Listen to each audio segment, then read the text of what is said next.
Hello there and welcome to the channel. So I'm Patty, and in today's video we're going to be continuing our discussion on Agile combat employment. This one right here is going to be focusing on a contingency location. So I've been asked, hey, what does a contingency location look like? If you guys have read the AARs that I've done from some of our previous exercises, you guys might have seen something similar to this.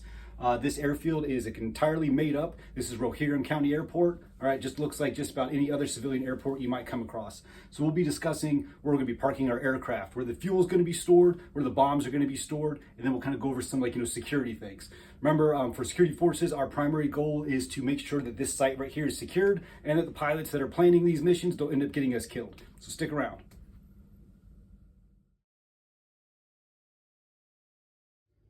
All right, so my artistic abilities are near zero. So these ugly monstrosities you see right here, so those are my A-10s. I apologize to Warthog drivers everywhere.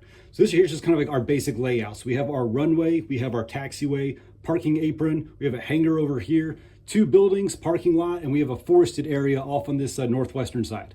So when I am looking at this, hopefully before I go out to the location, I should receive a map.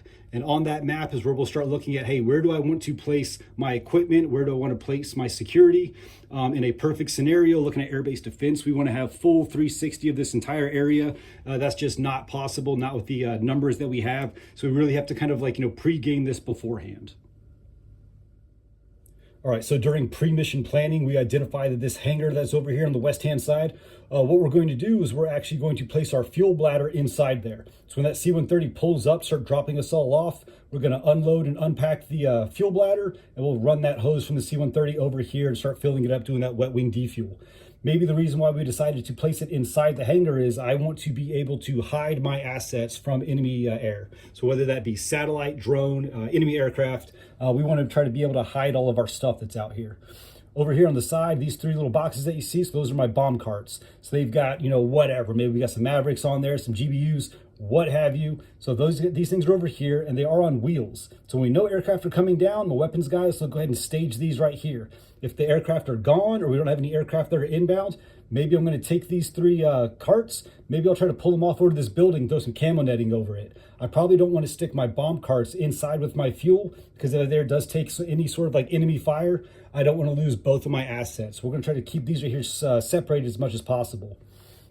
So what my aircraft here have done, so they have set down on the runway. They've come back through this taxiway. Now this first aircraft is going to stop right here. The second will be behind it.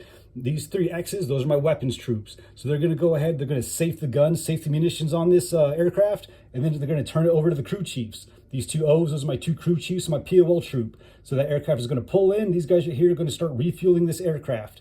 While that's going on, my three weapons troops are going to go ahead and do the same exact thing to that second aircraft.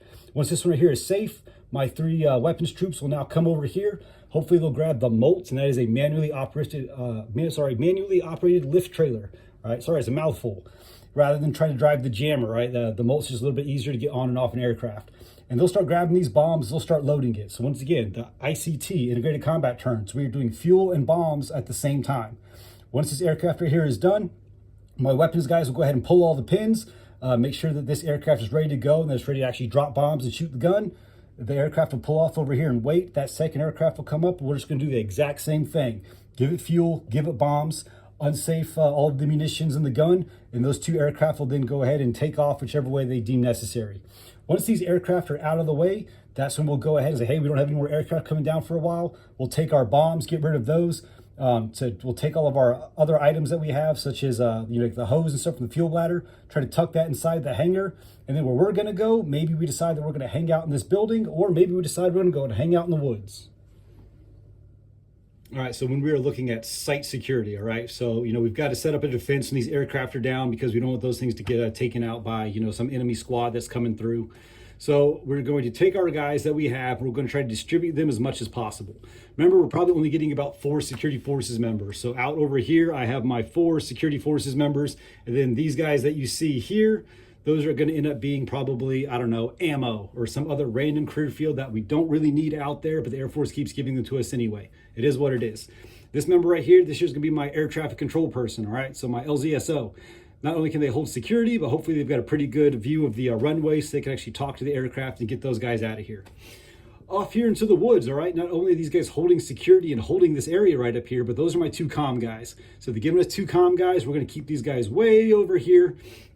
Hopefully the radios are off, not just blasting out this signal. But like I said, these guys are holding down security because once these aircraft take off, we're going to take our bomb carts, move them over here by this building, try to conceal them as best as possible, and then we're going to dump all of our guys back into the woods. Why are we moving into the woods? All right, well, these aircraft just disappeared off of enemy radar. They set down and they take back off again. Now the enemy's looking at this airfield going, well, what the hell is going on over there? So they're just going to do some recon by fire. They're just going to launch some missiles and try to take this area here out. Maybe they focus on the buildings or the hangars. I don't know, but I don't want to be anywhere near there. So I'm going to disappear off into the woods. Maybe I'll come in over here and then actually move off to the side, right? I don't need to have the enemy saying, oh, we keep entering, exiting right here and placing a missile over here. So I said we're going to enter and then move up over this way. Is this the best way to do this? No, probably not. I have no idea. This is just a rough overview of how we can go about setting this right here like up. Understand that your planning is going to be very, very crucial before you even get down. However, maybe as soon as we sat down, oh crap, there was an aircraft inside here and now we've got to adjust. So be as flexible as you can. All right, guys, so hopefully this right here kind of helps you out, kind of gave you at least like somewhat of an expectation as far as if I'm going out to a CL, what might it end up looking like. I will say that as a first sergeant, you know, if we're always talking about, oh, our mission is people, remember, we've got to stay alive, because if these 810s like set down and we're all dead, that pilot ain't getting out and fueling up his own aircraft and loading his own bombs, all right? So we have to make sure that we stay safe, our assets, our fuel and our bombs, they stay safe. And of course, most importantly, when these aircraft come down, we're ready to refuel, rearm, and get these guys back in the fight. So hope this helps. If you guys have any more questions on anything, leave a comment down below, shoot me a message. As always, I'm here for y'all. Later.